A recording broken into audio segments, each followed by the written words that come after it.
नमस्कार दोस्तों, स्वागत है आपका आपके अपने YouTube चैनल पर। आज हम आप सभी लोग के लिए एक गारी गीत लाए हैं। अगर आप हमारे चैनल पर पहली बार आ रहे हैं तो हमारे चैनल को सब्सक्राइब करिएगा, गाने को लाइक और शेयर करिएगा।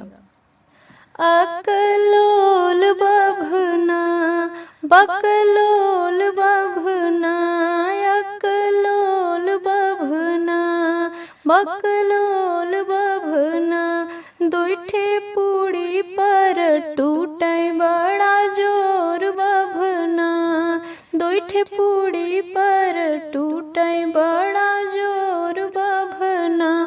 अकलोल पंडित बकलोल पंडित, आलू कोहड़ा पर टूटे बड़ा जोर पंडित, आलू कोहड़ा पर टूटे बड़ा जोर पंडित।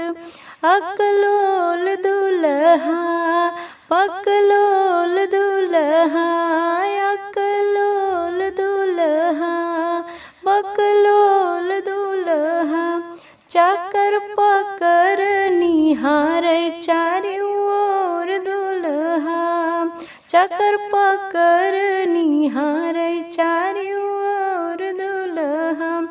अकलोल अगुआ बकलोल अगुआ, कोका कोला बदे जागई सारी रात अगुआ, अकलोल अगुआ बकलोल अगुआ, कोका कोला बदे जागई सारी रात अगुआ।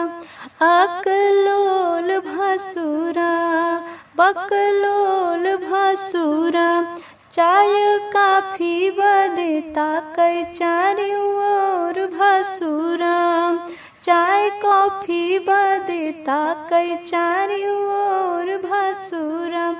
अकलोल समधी बकलोल समधी, का सामान में लगी नहीं सारी रात समधी, का सामान में लगी नहीं सारी रात समधी।